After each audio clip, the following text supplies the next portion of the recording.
voted unanimously to support the amended article. And then now it's our turn to basically say, town meeting, this is what we think you should do. Does anyone want to talk about this any further, or have you truly heard enough? Was there any conversation on other parts to the article other than the ones that got amended? And anything of interest to give an update on there? There were other things discussed, Adam. It got a little bit heated at points, just so you know. The concern that Tim Martell has, which is that it is a housing article more than a mixed use article, or more than an article trying to promote the revitalization of the downtown, that really didn't get discussed in length. We really did focus, unless you, Andrew and Marcy, disagree, we really did focus on these 3 points. And there was a lot of people on this meeting, so therefore it took a long time to get everybody's opinion. EDC was there too. So you had EDC, 3 members from advisory, 5 members from the planning board, 4 members from board of selectmen. So there was a lot of people on that Zoom, and everybody was weighing in, and it got a little bit messy as far as the meeting goes. As Don Moore said, he lost control of the meeting by his own admission, which really I don't think necessarily his fault. So it just got messy for a while, and then it came all back together. But we really did focus for the most part on those 3 factors. And of course, time will tell. If no one does anything, no one pulls permits to do things, then this didn't do what we thought it was going to do. So we still, we're still a long way from going, okay, this really worked. But this at least is a step to allow people to try to make it work. Okay. So Adam, are you happy as far as that goes, or do you want to talk about it more? We've got Rob Anderson in the audience, who is the chair of EDC, who was very much a participant the other night. Andrew Dennington from BOS is in the audience. So we've got 2 people if you wanted to bring them over, but I just don't know that there's a whole lot more at this point to talk about. But I am making sure that you agree before we call for a vote on this one, as far as whether we're going to support this or not. Thank you for the update. I don't think we need to bring anyone else over. Okay. Marcy? No, Kathy, I think I'm in the boat with you. I was a little more concerned about the other thing that came up at the end of the meeting, which you said we're going to talk about. So I have less concerns about this than I do about the other piece. So I can't wait to talk about that actually with you guys. So yeah, we're going to have a good discussion. Nothing else. It's going to be interesting. Okay, so AP, you think we're ready to vote?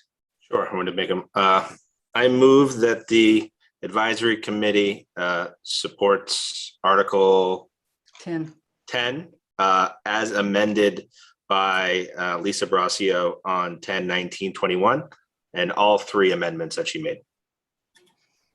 And just so people know, the 3rd amendment was the 4 units by right, and then there was a special permit started at 4, and now it starts at 5. So it's just shifting it 1 in both sections. Okay, so Adam seconded, Claire. Any further discussion before we vote? It's probably the most discussed warrant article we've ever had.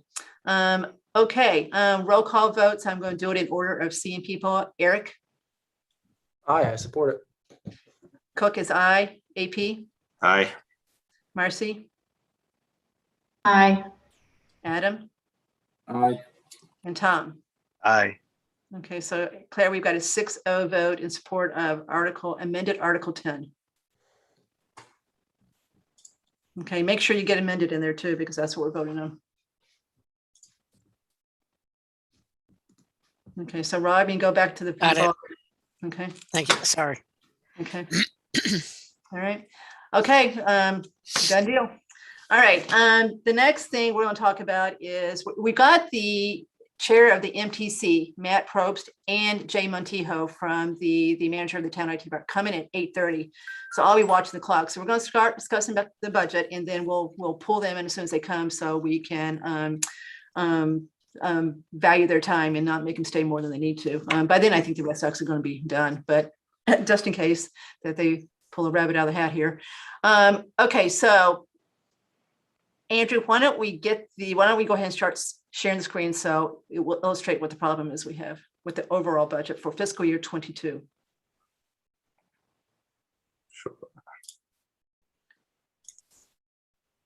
People see my screen here? Yes. Yep. Okay. So, and Kathy, stop me if I'm saying something wrong here. So when we had our Springtown meeting, the estimate at that time was a 3.19% year-over-year increase for the average residential taxpayer. Since that time, we've had some changes. New growth went up 178,000, more than our estimate. So you see, this is what we had before, and this is the new number. That's a good thing, by the way. That's not a bad thing. That's a good thing. Our debt cap went up a little bit, but nothing to write home about. Our assessed value, overall assessed value went down 6.5 million. And I think the number was residential went up 4.4%. So as you can tell, there's something's happening to make it go negative. That means the commercial valuations have gone down. I don't know exactly how much. We're trying to find out how much, but then we'll cover that in a minute. Local receipts went up a little bit, nothing crazy. There were some changes in short-term debt, tax title 15,000.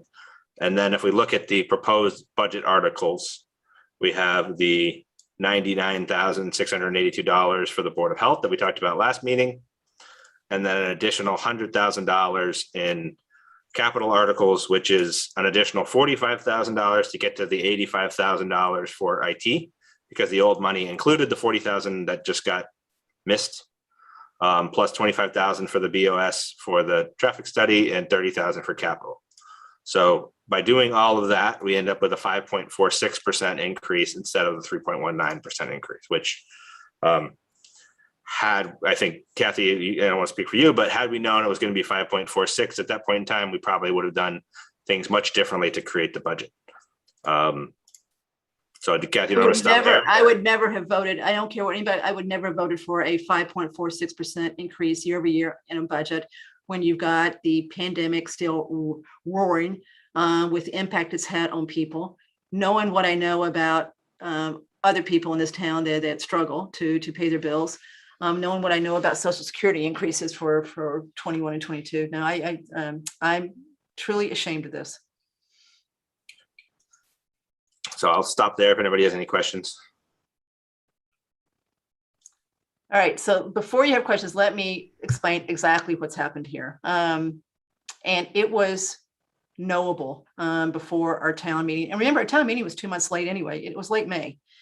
So the what's happened here is the split between residential and commercial. We call it CIP, commercial, industrial, personal property. But just for tonight, we're just going to say the split between residential and commercial changed as of 1/1/21. It has shifted more toward residential and less toward commercial, which is probably common sense given the impact of the pandemic. I have tried to get that split for months. I have talked to the assessor over and over. I have said this in public meetings that I was afraid this was going to happen because we know that house prices have gone up all over the country, certainly in Southborough. And you drive around, my building is almost empty. It's one of the ones that's right on Route 9. The impact on office space has been very onerous as far as the pandemic. People work at home now, so they don't need the space. And so leases are not being signed. AD, I'll answer the question in a second. I see what your question is.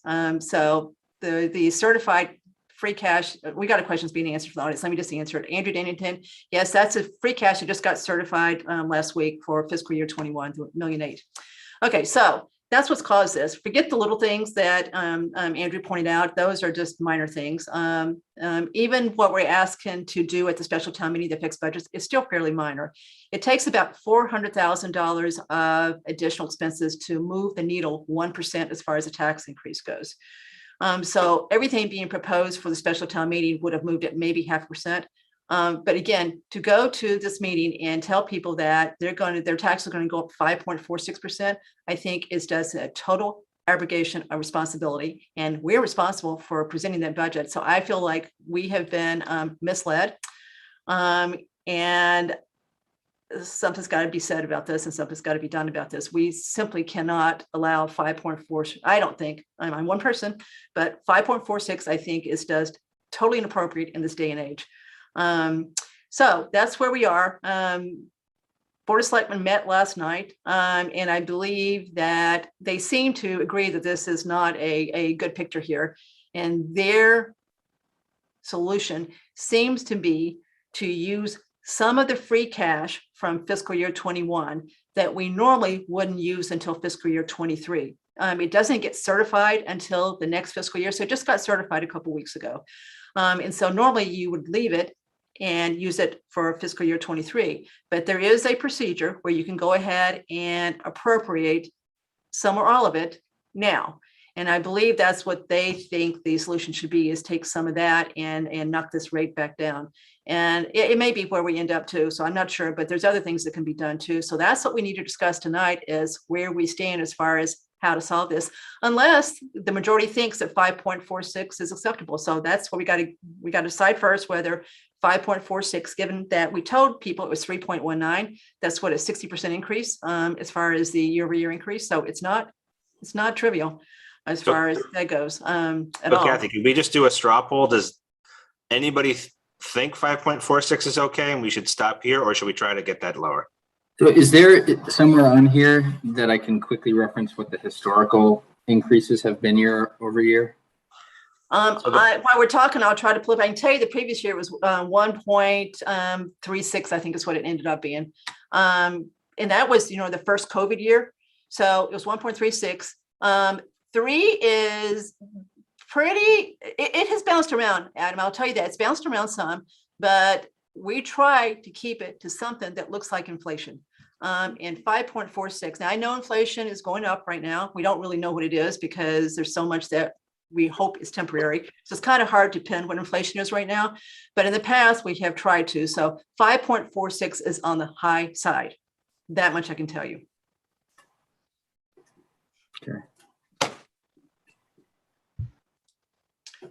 But as we're talking, I'll try to see if I can pull up the numbers of the last few years. Yeah, I guess sorry, I see Marcy has her hand up. Go ahead, Marcy. I guess just Kathy, can you confirm that that my math is correct here? Like, if we thought projected this was going to be 3.19 and it's 5.46%. That's a 71% increase since the town meeting in May. Yep. Right? So, I mean, it's pretty shocking in a way. Yes. I understand you feel the same way. And I have a feeling that when we get to town meeting, there'll be a lot of people there who will find it very shocking as well. And it's not going to maybe bode very well to the fact that we're voting on articles that, has the potential down the road, as I've been saying, to impact the budget even more. So I guess I would just start with that and kind of listen to everybody else's comments. So when I saw this for the first time, Marcy, my reply to Brian Ballantyne, who sent it out, and to everybody else who was on the email chain, was, I am shocked. That's what I said back. I'm shocked. I feel like, our credibility is at stake here because of what we said. We're telling the town at the town meeting that we believe you should vote for this budget, and we think this is what the impact of that budget is. Now, I will say this. I do always caveat when I'm in front of the town on our report, I say this is an estimate, and I make sure it's clear it's an estimate. There are things that can change after that. They could change the rate, but we knew that this was going to happen. We knew, and we kept saying that this could happen. This is not being taken into account, and I kept getting truly just blown off, shoulders shrugged. And I just think it's so disrespectful the way we have been treated the last few months. I got a phone call in May from the assessor who said, Kathy, and this is a quote, we really love you, but you guys have got to back off and leave us alone. We're really busy. And this is after town meeting. We got a lot to do. And I said, okay, I will at least streamline the requests that we make. I want you guys to pick up the phone and call anybody you want to. I think that's the way it should be. When you want some information, call and get it. So I said, okay, we'll back off a little bit. But in the meantime, I still kept asking, what is the split? What is the split? So we're talking about valuations as of 1/1/21 that literally got towed to us in the middle of October. Now, having said that, I understand it can't be finalized into after June 30th because the new growth goes from 7/1 of the previous year to June 30th of the current year. That's the new growth period. So to get that in, but that only helps. That doesn't hurt. So to my mind, there's no reason you can't estimate that split long ago and have it estimated before town meeting. So this doesn't happen again. So, lesson learned. We just got to make sure that we have a much better idea of the split between residential and commercial as far as that goes. So here's another example. If this is not making sense to you, Algonquin, you should just treat Algonquin as a separate town. So Algonquin is basically a separate district, and it sends each of the 2 participating towns an assessment every year of what they have to pay to the budget. Algonquin's budget goes up something, usually between 4% and 5% the last few years. Yet, Andrew, can you scroll down to you need to go probably to the second tab to show the Algonquin increase? Because here's it's going to say schools in total. So if you go to the second tab. You see it, the 2.51? Did he send you the whole workbook or just the first page? Can you only see this? Oh, no, a second. Let me stop share. I can only see the first. So I'm talking about the second tab that goes into detail as far as the schools go, and we'll show Algonquin separately. Do you see it now? No, now I do. Okay, so if you go to Algonquin, you see ours only went up 2.51%. If you look at that number can you put your cursor on it? Right here. Okay, keep going up. 2.51, right? Yeah. There you go. Yeah. So see where his cursor is. So that's what our assessment went up year over year for Algonquin. If you look at that from Northborough, it probably says 6 or 7%, because the number of children proportionally that Southborough is sending to Algonquin is going down compared to Northborough. So the percentage is going up in Northborough. So they end up having to pay more than the overall budget increase. So that's exactly what's happened here. So the budget increase was probably, call it 4.5%, maybe 4%. So Northborough has almost, but not quite, twice as many kids as we have there. So theirs has probably gone up 6 or 7 for fiscal year 22 as far as their Algonquin assessment for the same reason. So the exact same things happened to us. Commercial has gone down a lot and residential has gone up a lot. And so therefore more of the tax burden is going to be allocated to the residential side. And that's what we focus on at town meeting. We don't focus on necessarily the impact on businesses. We focus on the impact on residents because they're the ones sitting in the audience voting, and that's who we're talking to. So the commercial properties are going to be pretty happy. Theirs are going to go down. All right, so you can go back to the overall page now, Andrew, if you can. So if we, to sort of maybe help me understand this, I don't know, maybe other people are getting it right away here. The increased dollar amount from the original estimate to today, is it the areas that are highlighted in green in column H that have contributed to that? Yes. And so, okay. Yes. So the average person's house in Southborough is roughly worth, almost $700,000, right? Right. 10,000 more than it was when we previously did the assessment estimate. Yes. Right. And so instead of their taxes going up $341 year over year, they're going to go up $584. So Marcy's 70% number is spot on. So Andrew, Andrew's very fast with stuff. So can you, without not being able to put it back in quick, eliminate everything but the impact of the split so we can really see what that did to the taxes? Yeah, that's what I was wondering. What percent of this increase is due to the split versus other things? Yeah, let me, so if I just take out leave new growth in, because that's fine, and take out everything else in green. So Tim is here. If we can bring him over, Tim Martell's here. Good evening, Tim. All right, so that's basically, there's a little bit of $15,000 here. I could take that out, I guess, but that's not going to change much. If we basically keep the expenses flat. Yep. Right. Yep. Okay, so it basically took you from so most of it is in this. So it took you from 319 to almost 5. So the vast majority of the change here is caused by this change in the split between residential and commercial property as far as to the total. So I'm making Yeah. this up. Let's say it used to be 60-40. Now it's, 64-36 or something like that. So I made those numbers up. I don't know if I'm right or wrong. So that's what's happened here. So it's by far mostly attributable to that split being different as of 1/1/21 versus what was estimated. Yeah, and Kathy, if we took out the increase in local receipts and new growth too, it's going to be even worse. Yep. Right? Yep. Yeah, absolutely. All right, so I'll go back to the original. Yep. Does that help, Adam, as far as trying to get your arms around this? It does for me, yes. I think that's really helpful. Right. So it has, Can I, yes, sorry, go ahead. yeah, just trying to chime in here.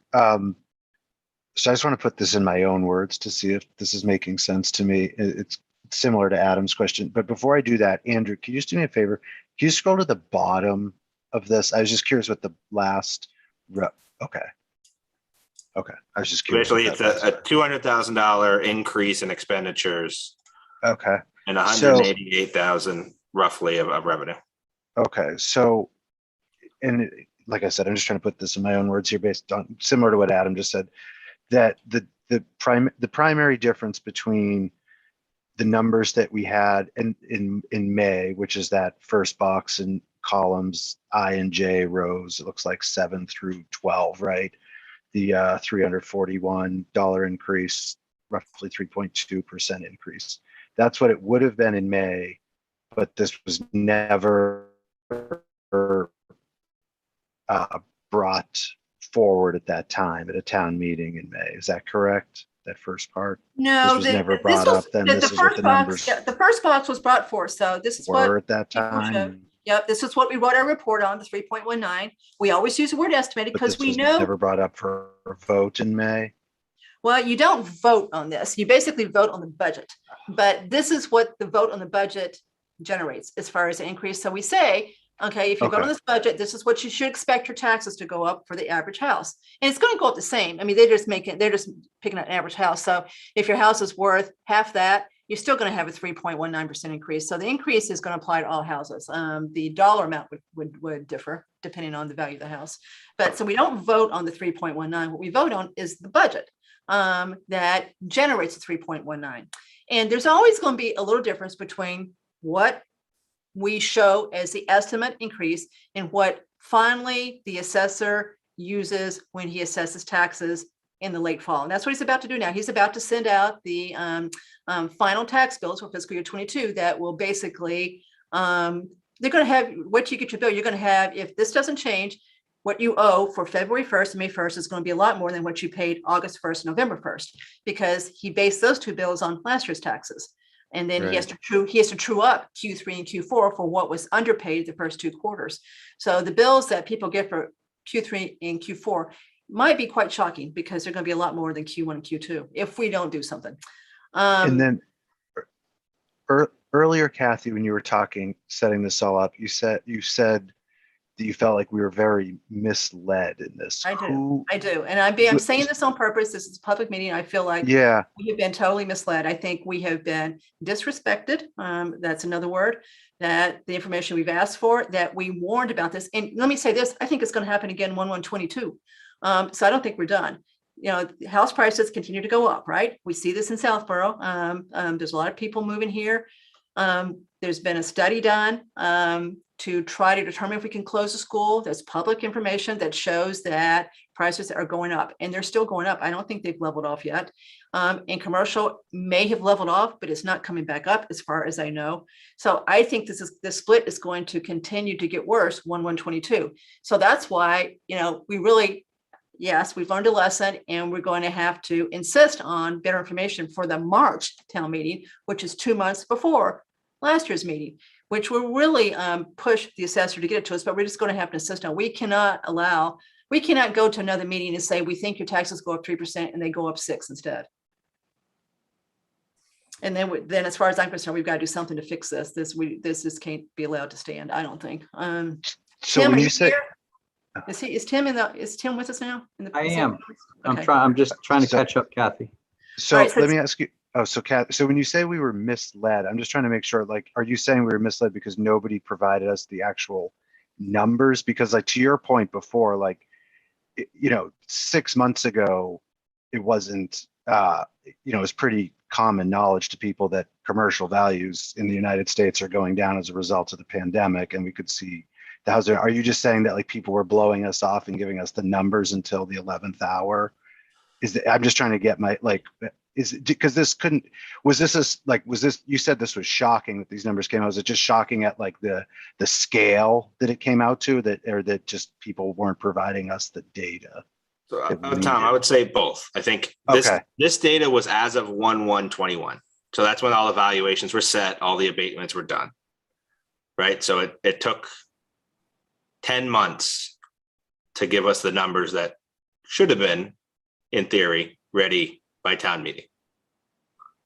We wouldn't have that new growth field. And we brought this up numerous times that we were concerned that this was going to happen. Because you saw we it just coming. kind of got either dead silence or blown off and shoulders shrugged. And I am not exaggerating.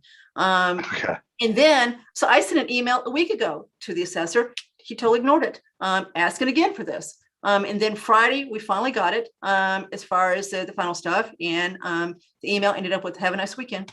And Tom, I think, and Kathy, we got it because the selectmen asked for it. I see. And we were CC'd on an email for their packet. So I totally agree with Kathy that advisory, which is supposed to be overseeing all this stuff and is supposed to be the finance committee, is not getting the help and the benefit from the finance department. And we're not getting treated as senior as the selectmen when it comes to finances. The selectmen have quarterly reviews on the budgets, which we don't get. They get emails like this that we don't get. And I think, we should all be very disappointed at how advisory is being treated by the finance department in the town. And all those other, and this is similar to what Adam's question was before, but everything else that you were talking about earlier, Andrew, those other numbers are really just at the margins. This is the crux of it. Okay. I would say, 90% of that increase is due to this commercial break. It basically, the percentage is changing. So it used to be like 80-10, 80% residential, 10% commercial. I think it was like 5% industrial, 5% personal. So 80-20 really, CIP versus now it's probably, I don't know, 90-10 kind of thing. And so it's just getting pushed onto the residential as opposed to commercial.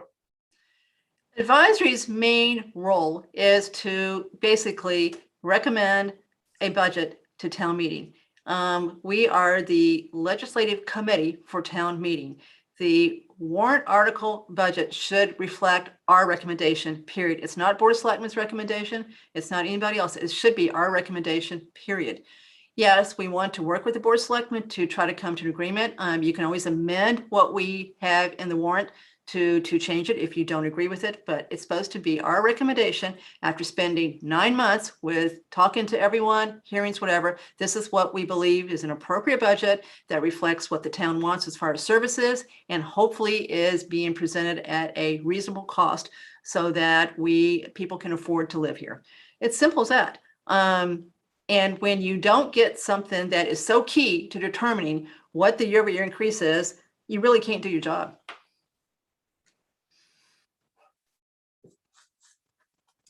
Marcy and Adam, I'm not sure if you had something. Oh, I did. I just appreciate Kathy confirming that 70%.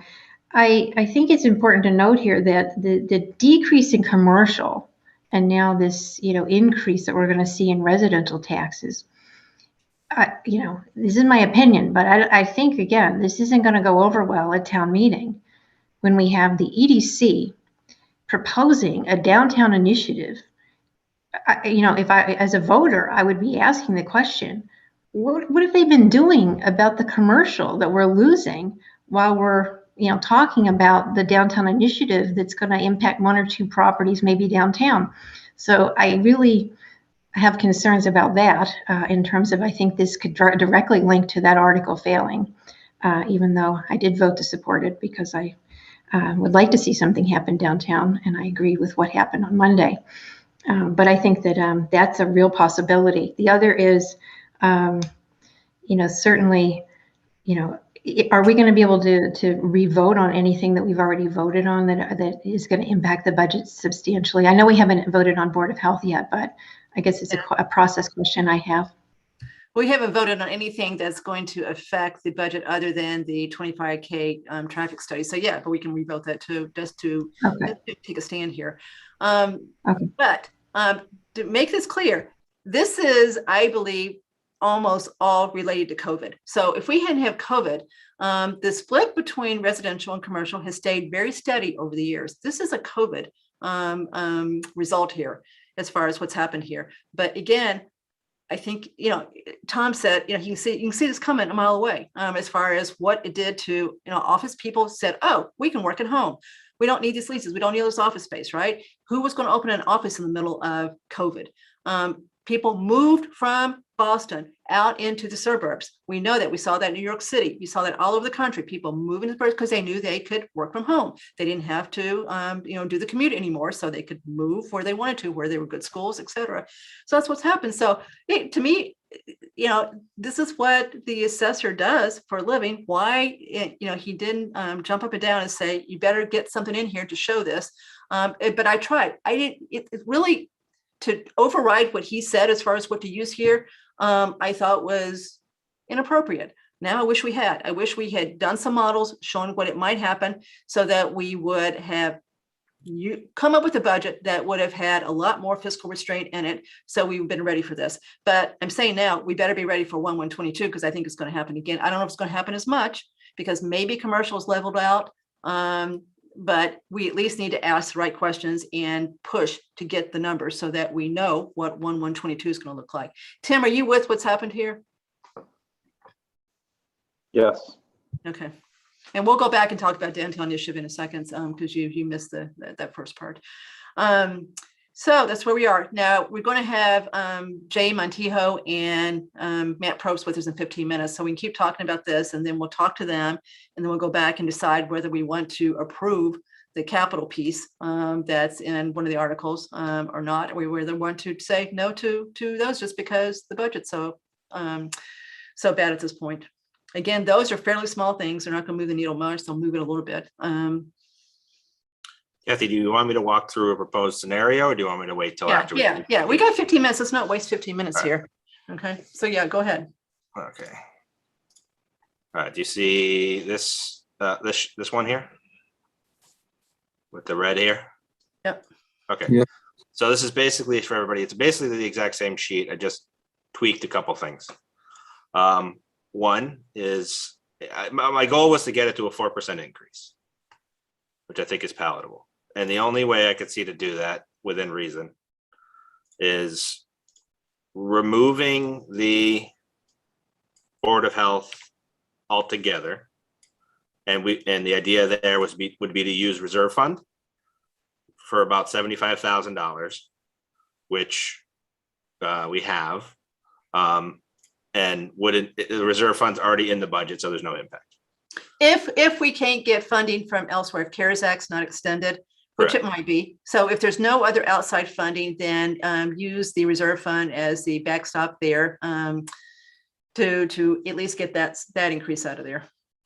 And then alternatively, I kept the 30,000 for capital, 25,000 for BOS, and the $40,000 for the servers is already in the old number because it was in the original warrant. It just got removed by accident. And the additional 45,000 use the salary saving line items and a couple other lines in the IT budget to pay for that. So by doing those changes so that we still get the servers, we're just going to use some budget that already exists. We'll get the other two articles and the Board of Health employees will still get paid. It's just coming out of a different bucket. And then shifting about $500,000. So the actual certified free cash for the next year is 1.8 million. So shifting some of that money into FY22 gets us to our 4%. And you can do that. It's got to be appropriated. It's legal to do that. So normally that $1.8 million of free cash from fiscal year 21 would be our starting point for fiscal year 23. Instead, what Andrew is proposing is to pick up about $500,000 of that now and add it to the 1,000,004. Can you show the 1,000,004, Andrew? That Million was for already sort of, so the 1,000,004 is the free cash from fiscal year 20. So add the 500 from fiscal year 21 to that, to then go ahead and use $500,000 right now instead of waiting, which means that the free cash for fiscal year 23 will start off at being 1.4 instead of 1.8. which is what we had this year and worked with it. Yeah. So instead of it having like, see how this changed from like 1.489 to 1.878, we would just basically kind of make the, basically this number bigger, and it would go back to 1.4 the next year. Which But puts I us think in a it just- hole, which puts us in a hole already, just so you know. Yeah. It's not a great thing to do. But it's but the whole we're used to, Kathy. 1.4 is usually where we're at, right? Yeah. So this means we start off fiscal year 23, the year that we're about to start working on, in a hole. Because instead of starting with, well, it will put us in a hole because we're going to have $1,000,009 in free cash if we do this, and we would only start off with $1,000,004. So we'd have to come up with another $500,000 to make up for that, to balance the budget. So Andrew and I had talked about this before the meeting, so we thought this was a reasonable place to start the discussion as far as what we might do. I have a question. If we took, like you're saying, the Board of Health positions and funded it with reserve funds, what does that mean though for next year? Because those positions, right, once they're added, Correct. some of that is going to cost us in perpetuity. So I guess I'm just wondering, how does that work later? Each of those positions are one-year contracts that end 6/30/22. The chair of the current Board of Health, Chelsea Malinowski, has said they have not finished their work to determine where we need to be long-term, as far as whether these positions should be permanent. And they are talking regionalization. They have had a lot of discussion about it. Dr. Faison study definitely talked about regionalization. So give them time, Marcy, to try to figure out truly what it should look like post-COVID, which is what we've been trying to get them to do all along. If we need to have 2 full-time positions, and so be it. But they need to convince us that this is still not a COVID impact. With this shared services grant we have that we share with three other towns, that's $300,000 a year for up to 12 years, possibly. That's a lot of services we can get from that. So they just need the time to truly sit down, roll up their sleeves, and figure out what a optimal Department of Health for a town of 10,000 should look like in 2021 post-COVID. And they're not there yet, and they'll tell you they're not there yet. They don't know the answer yet. So this buys a little bit more time to figure that out. And Marcy, I think one of the reasons about the putting it into reserve fund is if it's in the budget, we cannot use CARES fund. And if we approve it, apparently, if we approve it at November's town meeting, we can't use CARES for November and December. Whereas if we use reserve fund, we could, which is, it's about $25,000. Although I totally disagree with that. I think they're wrong about that. But if we prevail with what we're talking about here, if this is our idea and this, everybody agrees on this piece of it, that argument goes away anyway. And what we're hoping is that since COVID is still here with us and will certainly be here part of next year, that the CARES Act, what hasn't been used, will be extended beyond 12/31. Correct. And we still have a lot of money of CARES money that we haven't used yet. So the thought was by keeping it in reserve fund and not putting it in the budget, we can use CARES. Hopefully they'll extend it past 12/31. And we don't have to use the $75,000 approximately of reserve fund. Worst case scenario, we do. But what we would do is probably going to vote to encumber that. So we would say, okay, let's take that out of our total so that as stuff comes in through the rest of the year, we don't we pre-allocate it. And then basically what we would do, and we've done in the past, is we wait till the end of the year and we look at, okay, what was the Board of Health's budget? What is the actual overage, so on and so forth. And then we approve that amount. So we don't truly vote on moving the money out of the reserve fund to Board of Health budget, as Andrew was saying, until we know we have to after June 30th, because either CARES Act may kick in, they may have some savings in other line items of their budget. So we don't know yet. It's just we can't use that piece of reserve fund until we know that for sure. So we're at least going to set it aside and say it's restricted for this until we know we don't need it. Adam or Eric, you want to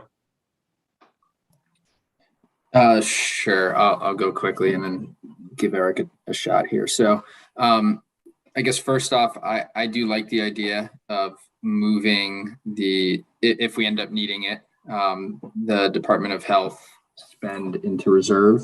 But my question is, had we known this or modeled this out earlier, what would we have taken away from the budget, which in theory was of value to the town? And so, assuming that there wasn't anything that we were on the fence about funding that we wouldn't have otherwise, what would we have taken away there?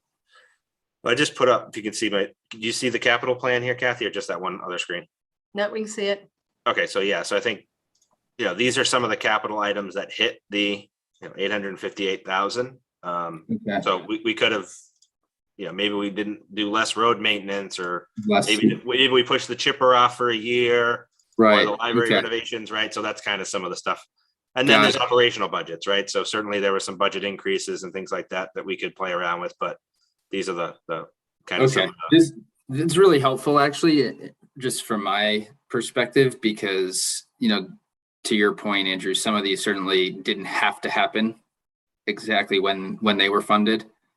So that does change my perspective a bit as far as trying to make good on what we probably would have liked to have a better estimate on earlier, right? So We okay. might have gotten some money out of the K-8 budget too. They've done a great job year over year in controlling the budget. I will tell you that right now.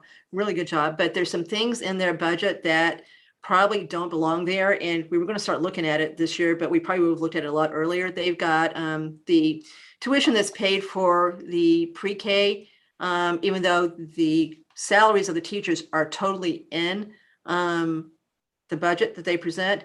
They keep the revenue from the tuition in a revolving fund. So we probably would have pushed to bring that out, since either netted against the salaries, so your budget goes down, or, put it into the town local revenue. So that's one thing we could have done. So we could, because, school budget is huge, right? So we could have pushed on that a little bit more too, I think, and gotten some money back there too. So I am convinced, Adam, I don't know exactly what we would have done, but we would have done it. We wouldn't have gone to a COVID town meeting with a 5.46% year-over-year increase. Yeah, I totally agree. I obviously wasn't a part of that budget setting at that point in time, but based on what Andrew just showed, I think there's absolutely ways we would have made this work. Yeah, and here's the school is 36 million, the town's 20, right? So it's a big chunk. Yep. Yeah. So that's one place to go. Eric? Yeah, so a couple questions coming up here. I won't drag us through the mud about what went wrong, because clearly a lot went wrong. But are you guys suggesting that we approve the warrant article for the Board of Health, but just fund it through advisory? Doesn't that make the two positions permanent? Or are you just, or are we leaning toward, pulling that, but committing to paying their salaries through a reserve transfer? Yeah, I think we've got to give the town at least an answer as to how they're going to pay for it if we do not support that. So we wouldn't support the article that's being presented, and then but we got to have a backup plan. And there's nothing to do. We just got to know that we've done it. There's nothing to do at town meeting for it. The reserve fund's already approved $190,000, and it's up to us to basically allocate expenses to it, or take money out to put into a budget. Is how it really works. Yeah. So we wouldn't. The town wouldn't. Well, we would hope we go again with an agreement with everybody else, so that there's not a bunch of competing ideas. And if we did, it will probably go fine because you pulled it. So you're done. But if the Board of Health or the Board of Selectmen don't agree and they want to go through with this, then we're going to have to get up at town meeting and talk about what our backup plan is. Great. Okay. I appreciate that. I just want to be clear, because my perspective is I think it should be pulled. I don't think we should be fully agreeing to two more permanent, right? Besides, I obviously want to uphold our contractual agreements. So no doubt there. I guess. Yeah. I think the key is those people are going to get paid. Right. It's just where they're getting paid from, right? Right. 100%. So I want to be cognizant of our time here. We only have a few minutes before Jay and team hop on here, but I'm curious, Andrew, if you modeled out what it would take to take us from the 4 back down to closer to what the 3.19 is. And it's, It's another Yeah. $300,000 of expenses that would have to come out roughly, or pick up more of the free cash. Yeah, I mean, to really do it, we'd have to take out all the other capital. Hold on, I messed that up. So we'd have to take out another 5,000 there, and we'd probably have to change this to 2 million, maybe 2.1. We'd have to take a ton of free cash. It would kill fiscal year 23. Yeah, we would have 800,000 out of that. Kathy would have $1 million of free cash. That would be really tough. okay. And then the year over year increase would be substantially higher, right? Mhm. For next year. Okay. I know we have to break here, so I won't drag this on, but I think, We're going to come back to it. We're going to come back to it. So yeah, so something that I would like us to come back to, and maybe not in this meeting, but in the near future, ideally before town meeting, is not just an answer to how we solve this in terms of short term, like what we take from free cash or otherwise, and what we, intend to take care of with reserve fund transfers. But even if it's a statement of agreement, but like how we're going to avoid this mess up in the future. And I think from my limited perspective, I think that's a sort of an agreement or a statement between advisory and the Board of Selectmen that this just isn't going to stand moving forward, right? To Andrew's point, Board of Selectmen is getting a lot of information that advisory isn't. I think generally there's probably good open sharing, but nonetheless, there shouldn't be that hindrance on us doing our job of feeling like we have to go through or to the Board of Selectmen to ask for data that we need to do our job. So I feel like it's one thing to say, hey, this stinks. We got caught off guard. We don't want to start slinging too much mud. Here's a solution. We got to reconcile this. But the flip side is, I think there's also an answer to like, how do we avoid this happening in the future? Clearly there's something broken in the system, as everyone's pointing out. So I think that's something that I would feel a lot better being organized around as we approach, the special town meeting. I think that's well said. So Tim, we'll come back to downtown Itch and tell you what we've done, see what your opinion is, but we've got, are they there? Let's see. It says Town of Southborough. I'm not sure. That's probably Jay. Yeah, Maybe. that's been Jay. He popped in earlier. I'll bring him over. Okay. So go and get him over, and then we should need to watch for Matt Probst to appear. I don't know well, I know who Kevin Miller is. I know who Jim Haggerty is. I know who Claire is. I don't know who Terry is. So I don't know if that might be Matt. If it is Matt, let us know.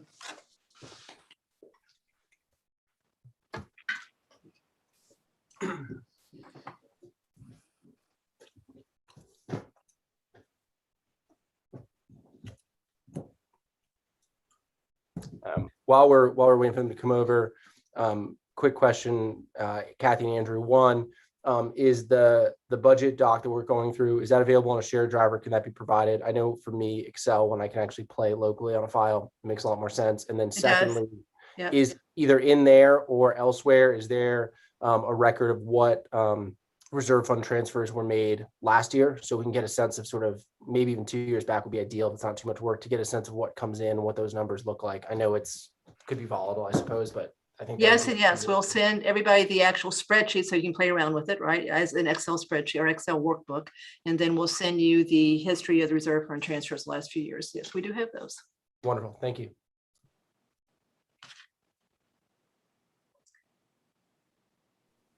Jay, can you talk now? I think I was having trouble promoting you, but I was able to allow you to talk.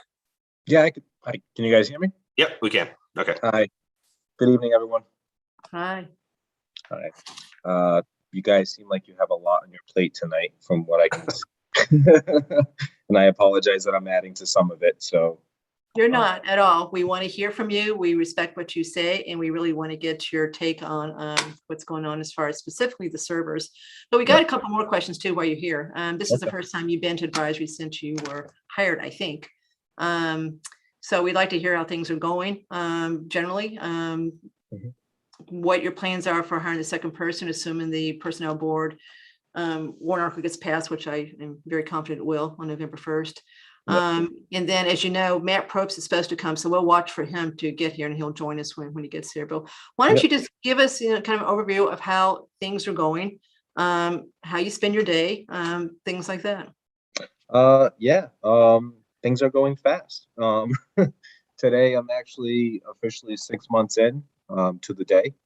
And there's been a lot of things that have happened over that time that have increased, in a sense, security, stability in some of our network infrastructure. I think some of you may be aware of me rolling out some two-factor authentication for users so that they have so that we're pretty much securing people to log into the network with Duo. I have an umbrella service, which is, monitoring our DNS entries. A lot of security scans and also entering tools in place so that I can monitor the network in a proper manner. A lot of that stuff has been, it's good to have those tools in place, but I'm also very busy daily. So I got the daily fixes and breaks and fixes, and you name it, it's happening. So the daily printers or computers not working, or network files not happening, or just making sure that all these webinars are set up properly and people are getting their invites, and trying to get people into the meetings. So it's busy. It's nonstop busy, which is good. Lets the day go by a little bit faster, but it's definitely, at some days can be a little overwhelming, but others I just, I'm used to the overwhelming part in my field as far as that kind of stuff happening. So, but yeah, I mean, I'm seeing progress. Things are happening. I'm getting a lot of positive feedback from a lot of the managers in town, the boards, and some of you folks as well. So I'm hoping we're all going in the same direction, and it's the right direction. So just trying to get, where we are right now with the servers, just trying to make sure we make the right decision and purchasing some good servers and keeping us going for the next 5 years or so. And whatever the plans are for, whether or not we go all cloud in some sense, or whatever it may be for the future, just trying to strategically put that stuff in place so that we're in a good place in the next 5 to 10 years. So welcome, Matt. So Matt is here too. So everyone on advisory, Matt is the chair of the Municipal Technology Committee, which has been in existence for about 3 years. So Matt, looks like your technology is not working perfectly. No, can you hear me okay? Okay, now we can. Great, yes, thanks. All right, so yeah, I just barely joined. Apologies for being a few minutes late, but happy to discuss this topic of the servers, etc. All right, so let me tee this up a little bit. We've got 4 new members, Matt, to advisory, which is a lot. So I am trying to provide kind of the background before we get into a subject. And we already talked about this a little bit. So I think everyone is well of the snafu at the regular town meeting as far as the $40,000 that was meant to be approved but got left out of the budget motion. So we know that we get what happened there. So there's no reason to talk about that again. When we left off the discussion with MPC and before Jay was actually hired, we had $40,000 in the budget for fiscal year 22 for new servers. The decision also was made to move as much to the cloud as possible when you could do it. And we knew there were certain things like the public safety software, the dispatch software that could not be, it needed to stay on local servers. So we knew that not everything could be moved, but we thought a lot could. So what I guess we want to hear tonight is, are we still moving toward that? And I think Jay said at the last meeting that he was at that yes. So I just want to make sure that we agree that that's a yes. And then it sounds like we've got 3 servers and Jay thinks we should replace all 3. So Jay, if you could just, make sure that's what you're saying, that we need 3 new ones right now, because as you've heard, Jay, from the prior part of this meeting, we've got a budget problem for fiscal 22. So if we could, without endangering the town, push this, at least in part, to next year and keep the 40, it would help. But if we can't, you just need to tell us we can't. It's too dangerous. These servers are owed, and we really do need 3 new ones. So and believe me, I sympathize with what you guys are talking about. I'm a taxpayer too. I deal with it on my own in Rhode Island. We have our own problems. So at the end of the day, the problem is we do need to upgrade our servers. We do have an aging setup currently, an infrastructure that Matt was on the call with me today. He took a peek at some of the stuff that I am working with, and he did see that, memory is definitely maxing out. I may have some storage space on some devices, but in other cases, I cannot migrate servers to other hosts due to licensing, but also due to how the network is currently set up. So we are in a pretty fragile state. Not saying that things will completely fall apart, knock on wood again. Last time I talked about things going down, the following day we had no internet in the town for like 2 hours. So, we are in a place where we definitely need to upgrade our services. How we can do that, I leave that in the hands of the advisory committee to kind of come up with some, decision. I have been doing my best to apply for different options. I have the community compact grant I just applied for on the 15th. We're still looking into some options with CARES that I hope do actually become fruitful. Things had changed a little bit with how we could possibly get that. So that is a possibility as well. So I am definitely looking for other avenues to pay for this, however I can. But yeah, at the end of the day, it is something that we definitely need to look at upgrading for the town.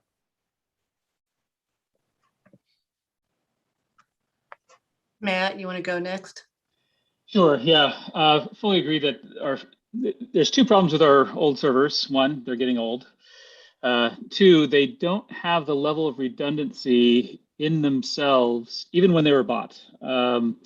They weren't designed to be redundant. There is no redundancy in them effectively. We do have storage redundancy, but any one server could fail, and it basically would create a restoration problem. We don't basically have any sort of high availability. So fully aligned, MTC is fully aligned that we need to upgrade. We need new servers. We are in discussions with Jason about the actual what specific hardware we need. We received 1 quote from a vendor. Jason's committed to getting some additional quotes, and also he's invited me. We're working together with him to discuss with the vendor what hardware is specifically required, and seeing if we could trim down the quote that they've given us. So we're looking for additional quotes, an alternate manufacturer, as well as see what possibilities there are to trim down. But we haven't yet had that discussion. So it's still a discussion in progress. So Jay's right. It's one thing to say we need the servers. Okay, so you said it, Jay said it, and Angela sent me a email. She said it. So you 3 are the experts, and you say we need to replace the servers. So I don't think, unless Tim Martell disagrees, that we're going to challenge that you need new servers. We're not. That's not who we are. What we've got to do is figure out how to pay for these servers. Okay, so let's start with the initial question. Does anybody want to ask any questions about these servers themselves, as far as maybe where the numbers come from? Does it include installation? What all is in that $85,000 number? Real quick, I do want to jump in, Kathy. I'm not clear on this. Last time, Jay, you were here. We talked about the number, we talked about the need, but I'm not clear, and forgive me if you did say this. Did you have a firm quote as of is that 85 number based on a firm quote, or was that your sort of what you felt and now you have 1 quote and you're going to get more? Yeah, so that was, at that moment, I was still waiting for the quotes when I was talking to all of you. So I think it was maybe a couple of days later or so, I had finally gotten some quotes. And again, the prices are not exactly where we want them to be. But we're just as Matt said, we're definitely going to try to talk to these people and try to figure out what's the best fit for us and try to get the numbers down. Equipment is expensive. That's the other problem that we're dealing with. The same way we're kind of, with the town dealing with how businesses are disappearing in a sense. We're dealing with microchips and back orders, and even the equipment that I'm looking at currently is back ordered. So that's a lot of what I'm dealing with. So the prices have inflated tremendously in the last year and a half with what it was a year and a half ago. So again, just trying to figure out what's the best fit for us. We'll hopefully trim a lot of that number down. But that's exactly what, we're hoping to accomplish. Are you saying that you need more than 85 based on what you're seeing? Oh, it could be more than 85 if it was, if we went all bells and whistles. Yeah, it could be more than 85, but that's, I'm trying to make sure that we trim it down to a sense that is logical and makes sense for the town. Well, we certainly should buy what we need, so that, 2 years from now, we don't come back and say we didn't get what we needed because we cut too many corners on these. So we definitely should get what we need. With you 100%. Okay. We definitely get what we need. Right. Okay, so I'm just going to go around. So let's keep the questions in this first part to the actual need for the service. Then we'll talk about where we might find money to pay for it. Then once we conclude that we definitely need the service, which it looks like we're going. So AP, anything for the service themselves? Jay, how much was the quote that we got? The initial quote that I got was $70,000 for physical. And that was just for the hardware, right? And then we That have was just licenses. Okay, Yeah. so There's 85, license. Yeah, there's like roughly a decent budget. Okay, so let's set that aside. The only part Sorry, too is Andrew, did you say that was everything? that was actually installation and all, $70,000 installation. Okay, and For that the quote that I includes the VMware software and being able to spin up multiple environments. The VMware software is a separate license entirely, so that's a totally separate price. Okay, is that included in the 85? No, so again, it's 85,000 that I'm asking for, but the pricing for the VMware stuff can go up to like $20,000 on top. So that's money that I need to figure out how we're going to do that. And again, this all goes back to us trying to figure out what the best fit is, because maybe that number could come down with that 70,000 as well. Talking with vendors and figuring out exactly what we need. Because they may have just added way too much equipment into the quote. So we, definitely scoping it down to what we need could at least give us that buffer that we need for the VMware licensing as well. Okay, and does the VMware license include what you need for this for redundancy for this Yes. server triad? Yeah. Yep. Okay. All right. So we would definitely want to make certain we go to town meeting with a final amount and not have to go back to them. Yeah, I agree. And again, that's where I'm trying to, Andrew had made some points about using some of our money in our budget lines that we have available. If things like that have to happen, then, I might be speaking outside of my realm there, but it could be something that we need to look into as well. No, you're not. Jay, this is your budget. So you're not talking out of school. This is your budget to manage. So you're well prepared. You're well qualified to talk about your own budget. Okay. Kathy, what is there any concern about, I know we had talked about in the past, about using capital items for like licenses and perpetual costs, capital funds? Should we separate those out? I'm not saying that 85 is the wrong number, but should we have a $70,000 capital item and a $15,000, $20,000 licensing and computer services? I don't see why it matters. It's still, one-time expenses that you need to expend in order to get the equipment you need up and running properly. So I still think it all kind of goes together. But 20,000 we have to Andrew, spend every year, right? Andrew, are we going down the road of depreciating these machines in our accounting? No, but the VMware is a license, right? We pay that every year. Yeah, but it's not. So you pay for the support of that license after the fact. You don't pay $20,000 every year. You pay for the upfront cost of that license, and then it's support for a year basis or 3-year basis, however you decide to go forward. But it's a one-time upfront cost for the initial license, and then it's a support license after that, which is far less than the initial cost. Okay.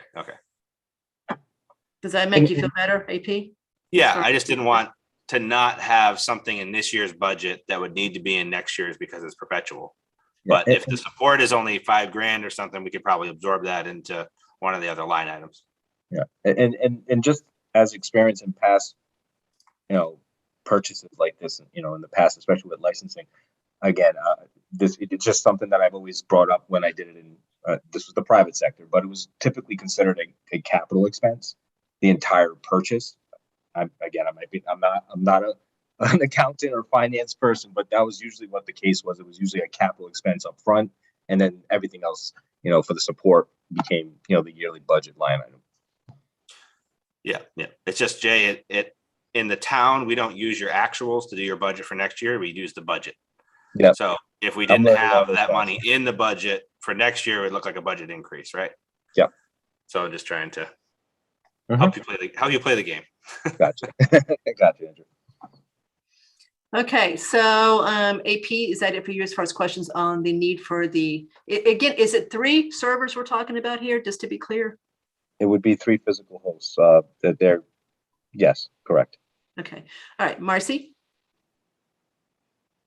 Kathy, you took one of my questions there. So my question was, if we're replacing 3, is there a way to do this in a staggered way? I realize what you're getting after is probably redundancy or security, and I see the beauty, of course, of replacing everything all at once. But if we're trying to figure out the budget and what's feasible, is it possible that it could be replaced in multiple years versus one server at a time or something like that? So, I mean, and Matt, maybe you can chime in a little bit on this as well. But I feel that when usually you upgrade this type of equipment, you typically want to do the entire set for reliability purposes, and with the applications that are going to be running in the background, they typically want to be running on the same type of firmware, and that's important as well. Matt, if you want to chime in on that. Yeah, you typically would replace all at the same time. It's brings the most compatibility, etc. So I think one of your questions is, could you start with a smaller configuration and then grow up of those 3 servers? That is a possibility. We'd have to discuss that with the vendor. So maybe a smaller configuration of CPU, RAM, disk capacity. Again, we still have some open questions with the vendor on the specific quote about what it specifically provides, how much it matches our current capacity, or how much is above our current capacity. Our current hypothesis, they provided this quote beyond our current capacity of CPU, RAM, and disk storage capacity, but we're in discussions with the vendor about that. Thank you. Helpful. Thank you. Adam?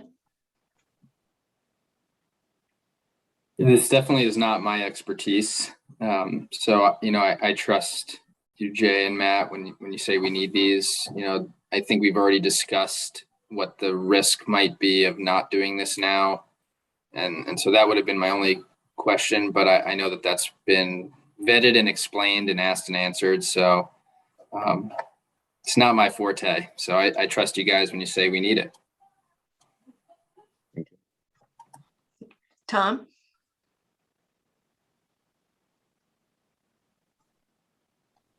Pretty much the exact same category as Adam, what you just said there. So yeah, I don't have any unique questions. Thank you. Thank you. Mr. Martell? I have nothing to add, Kathy. I think this is pretty easy to explain to town meeting. So my only question is, Jay, if we go to the cloud with what we can go to the cloud with, that we're not there with now, will that make the need for these servers less, so that at some point down the road, will we need 2 servers and not 3 servers? And I was talking about that today with Matt. The plan is for me to get us to some point where we don't have to really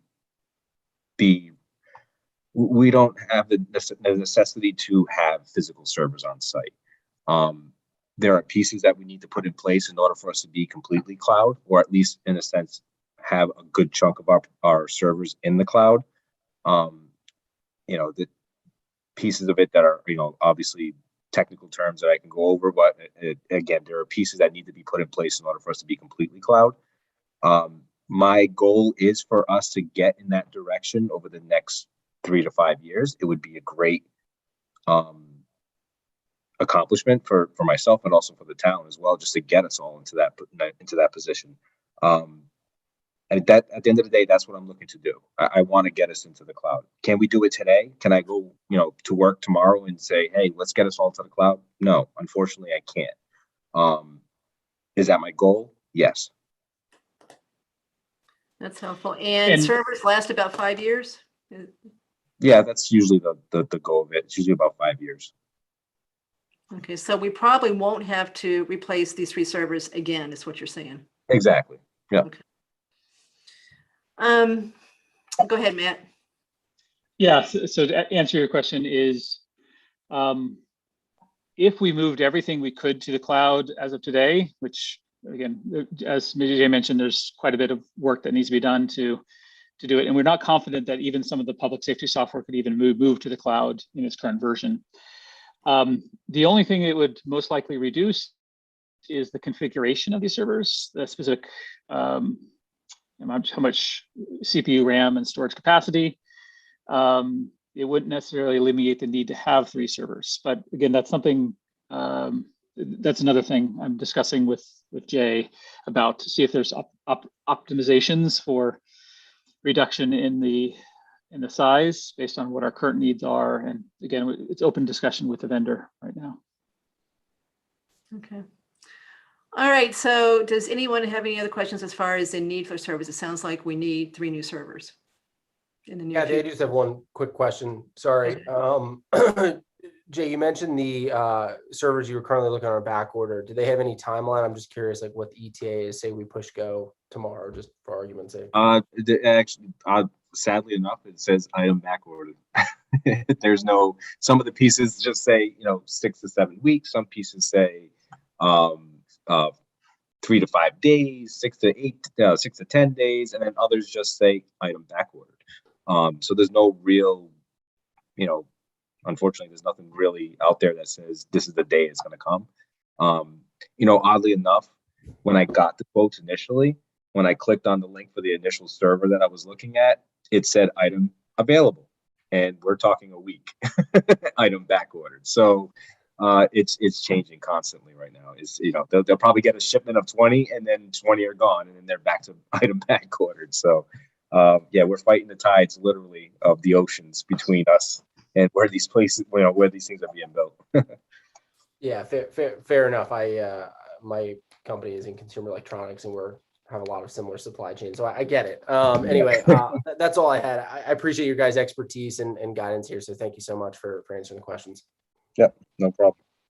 So Jay, you may hear from us in the next couple of days as far as actually looking at we've got your budget year to date. We know what you spent.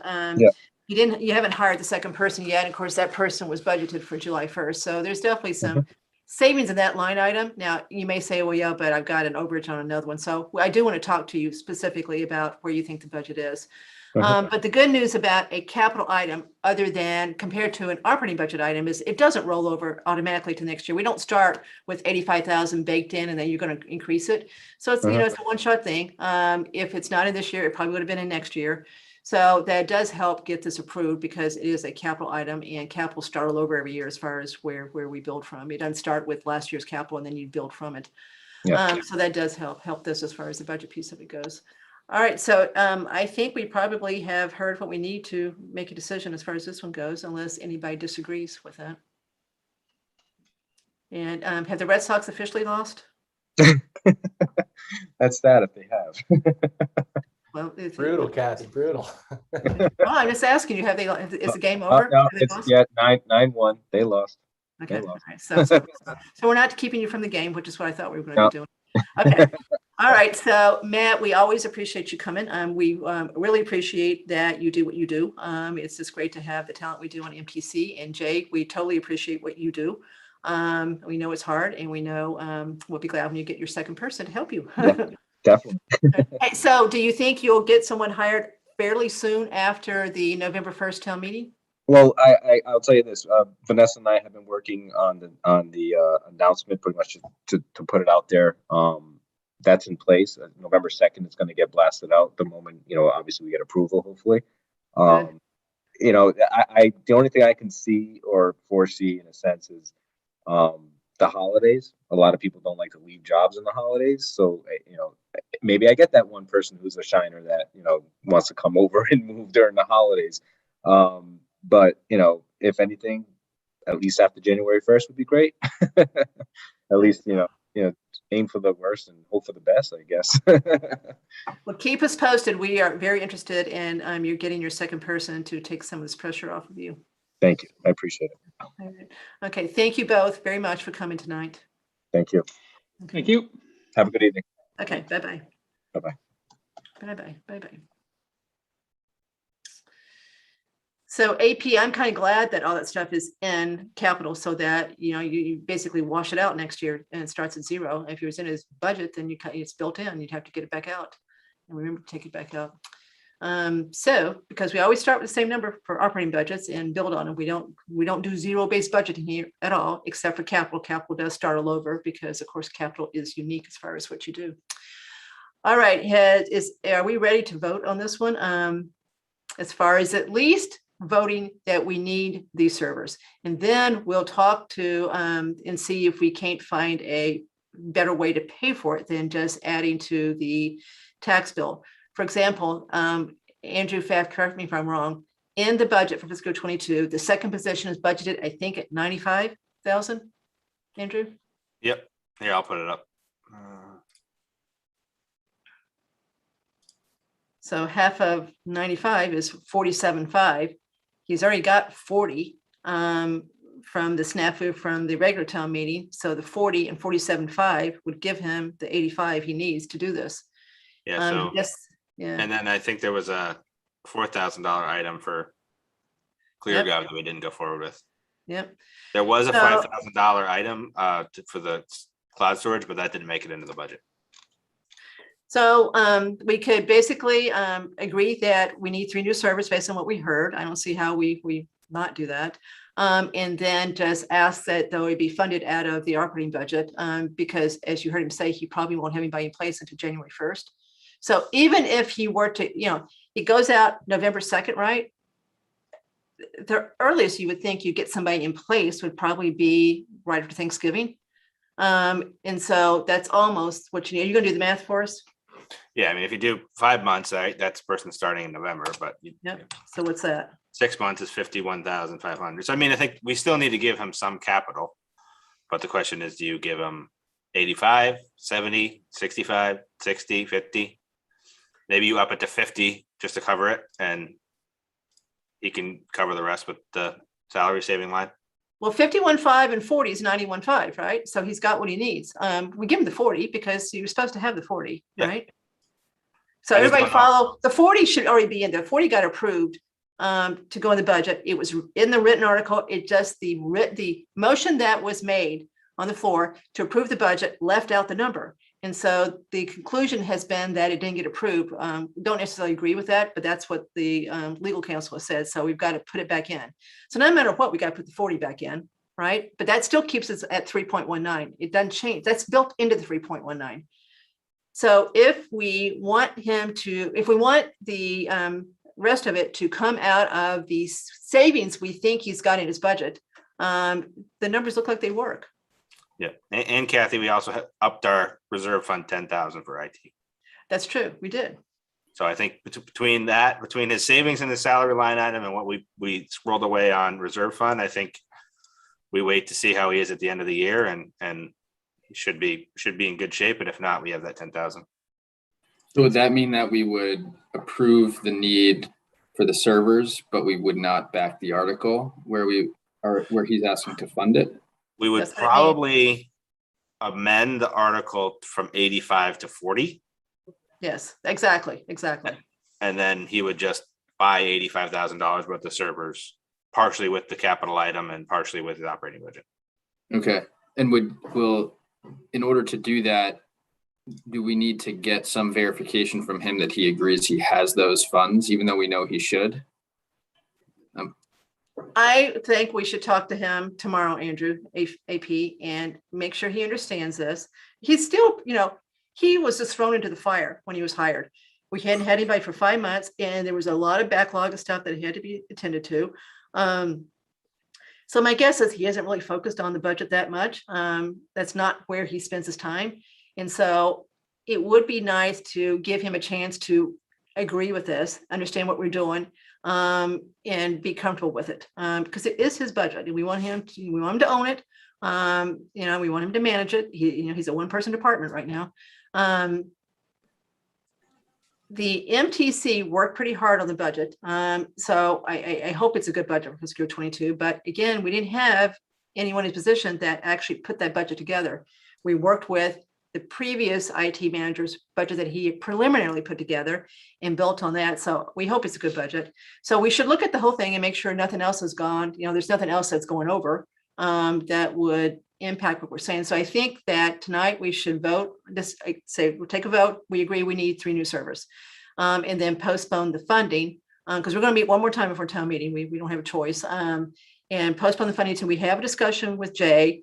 Just go through his budget with him. We've got the year-to-date numbers. We got that sent to us, and make sure he's comfortable with what our plan is, and that our backup plan, which would be to use $10,000 of the reserve fund. And does the select board need to approve a reallocation of those funds in advance of us changing the amount down to 40,000? No, what would have to happen at the town meeting is immediately they would, if they agreed with this, they would immediately propose to amend that article to only vote on 40,000 instead of 85. That's all that would have to be done. Okay.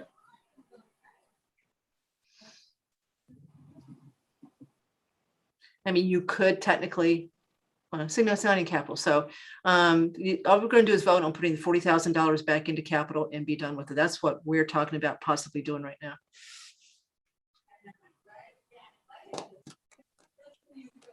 Anybody have an issue or a problem with that plan, at least for now? Again, we can change our mind on our last meeting as far as what to do here once we really have Jay's either his buy-in or his not buy-in.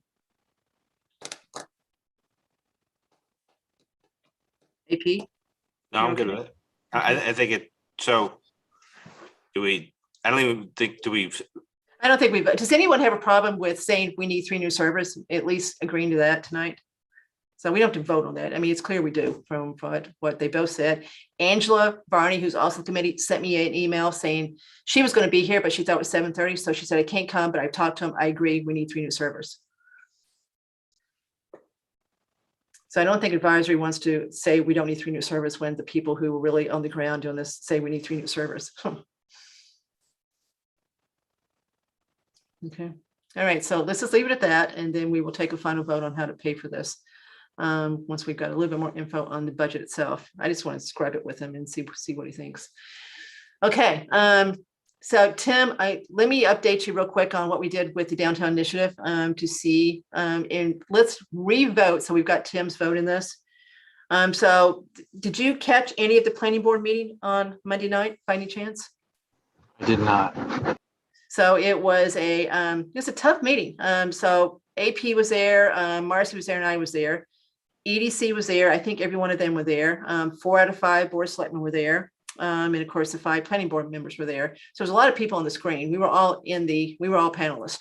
In the end, there was a compromise reached that planning board voted to agree to 5-0.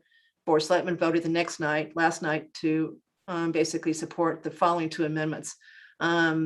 They've agreed to increase the allowable residential square footage to 50% from 40%.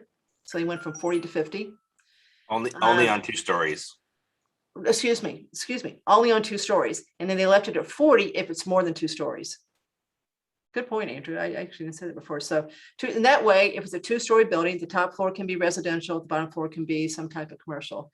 So that was the rationale behind that. They also agreed to, by right, to allow 4 residential units instead of 3. So that's the 2 amendments or 2 changes that were unanimously approved by planning board on Monday, and then followed last night by board of selectmen to unanimously approved. So we voted, and they kept the FAR at 30%. And EDC voted unanimously to support it. Yeah, I forgot that one. So yes, they do too. So they were also at the end. I mean, you might want to watch it. It was a tough meeting all the way through.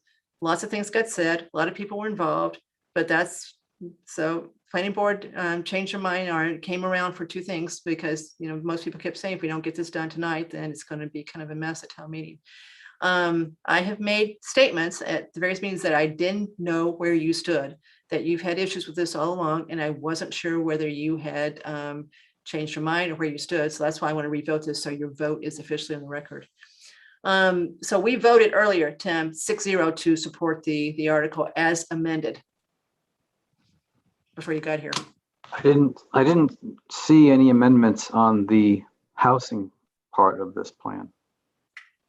And there weren't, other than the two statistics or the two numbers that would affect the housing piece of the buildings.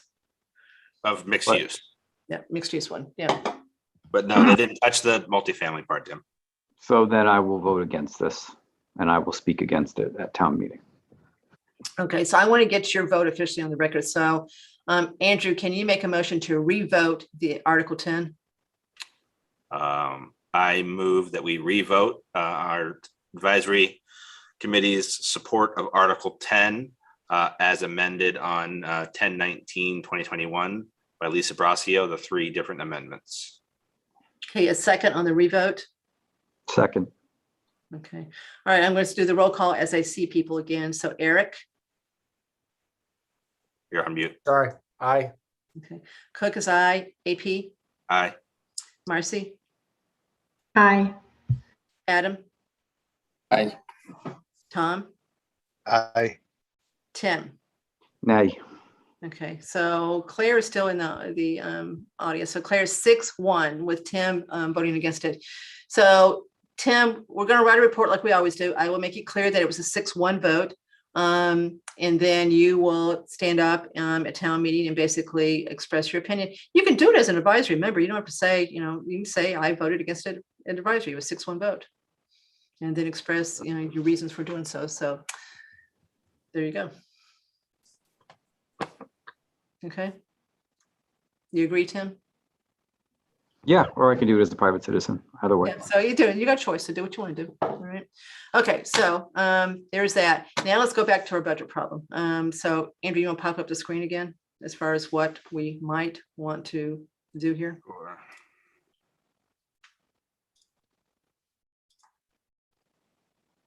Let me know when you can see it.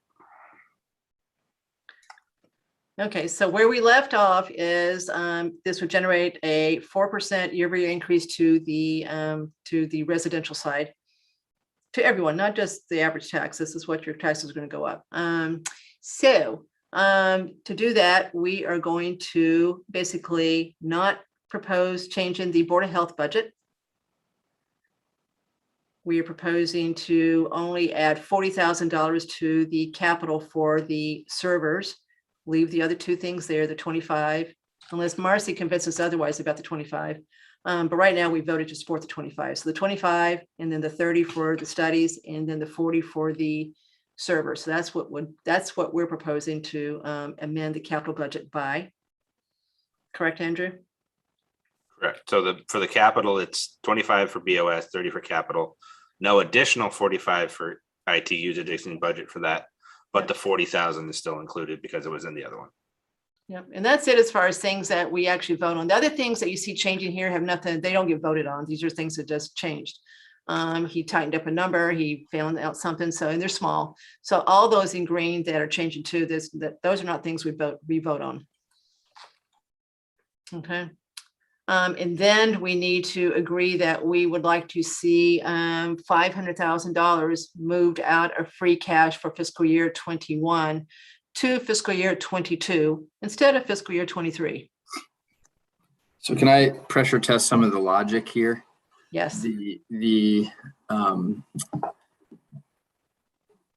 If we had from the start more accurately forecasted what we thought the breakdown between residential and commercial was, we probably would have, and I'll use we, even though I know not all of us were on this committee, but we as a town and committee would have likely made decisions differently and allocated funds differently, that now we're sort of saying we want to take accountability for that miss by using the free cash to essentially make the taxpayers whole on what we think we missed on. With that said, is it also true that because of our home values and property values going up, that we should pay higher taxes on that? And that's where I'm kind of wrestling with, are we, even though you could argue it might be a little bit of a bubble that we're in here because of COVID, are we entitled to basically getting a break on increasing home values with that certified free cash? So that's where I'm sort of wrestling between the two. I do feel like we would have definitely made decisions differently on the budget, and that we should be accountable to that. But help me, maybe, am I thinking about that wrong, or other people want to challenge that? You actually are a little bit, Adam. And this is Okay. a tough part of understanding how you come up with your taxes. So we're not saying that people shouldn't pay more. We have, we had them paying 3.19% more. And that's everybody. That's not, that's year over year based on your taxes. Your neighbor might pay more because their house is valued more. But everyone's taxes were expected to go up 3.19% year over year. And it had nothing to do with the increase in value of the house. Because the way it works, remember, you come up with your taxes by multiplying valuation times tax rate. So what is our new tax? So see, the tax rate's actually gone down from what we thought was at town meeting. See the 16.14 is the new tax rate here. Andrew, can you put your cursor on 16.14? Okay, so if valuations go up for everybody, then if they'd gone up exactly the same on both sides, and there was no other changes here, then it would be 3.19%. It wouldn't matter if the house prices had doubled. The tax rate would go down, the 16.14 would go way down because your house prices would go up. If you go to Wellesley, you're going to see that I think their tax rate's $10 or so, and you're going, wait a minute, that doesn't seem right. It's because their values are so much higher than ours. It's not that they really pay less taxes. So you got to look at both sides of the equation to get the taxes. So you've got to multiply value times tax rate. So if your values go up, that tax rate's going to go down. So you're a little bit wrong with the way you're looking at this. We are going to pay more in taxes year over year, no matter how much your house went up or down, just because our budget's gone up 3%. And if everybody's house goes up the same amount, same percentage, then everybody shares that 3.19%. If mine goes up much more than yours, then I'm going to pay, my increase is going to be more than 3.19 and yours is going to be less. So the average increase is 3.19. So you don't know what any specific increase is till you get your tax bill, because you don't know what your house value did relative to your neighbors. And that still may not make total sense to you. You kind of need to sit down on a spreadsheet and kind of play with these numbers to understand truly what the budget, how the budget converts to tax rate and tax rate increases. Yeah, the formula makes sense. That's a helpful reminder. I did not remember that from the training. Okay, that is helpful. And remember, some towns have a split tax rate. They actually have a higher tax rate for the commercial property than residences. And of course, what's happened here will get those people real excited again and want to do that. But we don't. We have the same tax rate for all types of properties. Yeah, Kathy, that might be something we should look into in the summertime, because we could use that lever to even it out again, right? Yeah, you could.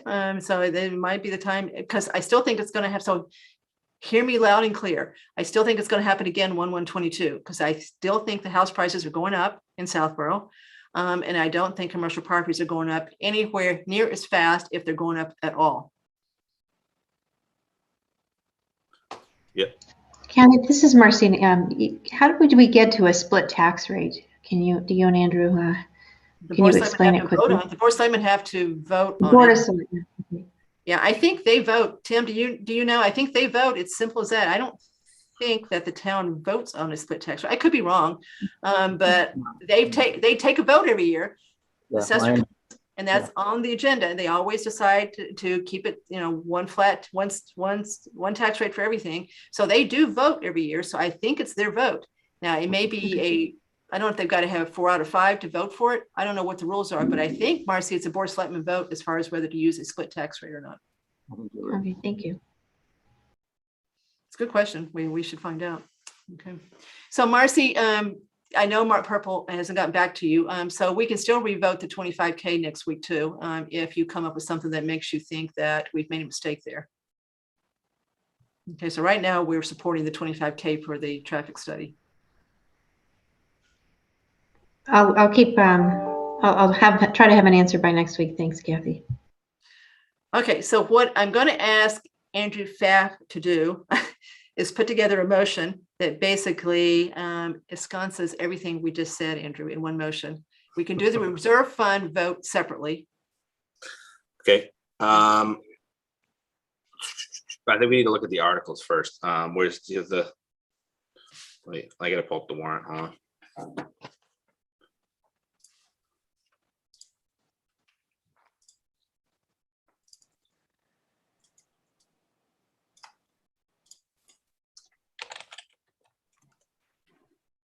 It was Article 3. It's 3 and 4 we're talking about right now. All right, I got it open here. Hold on. So actually, you're going to do them one at a time, right? Yeah, I mean, I might put them all together, but I have to put them all in there individually. Okay, so we'll start with 3.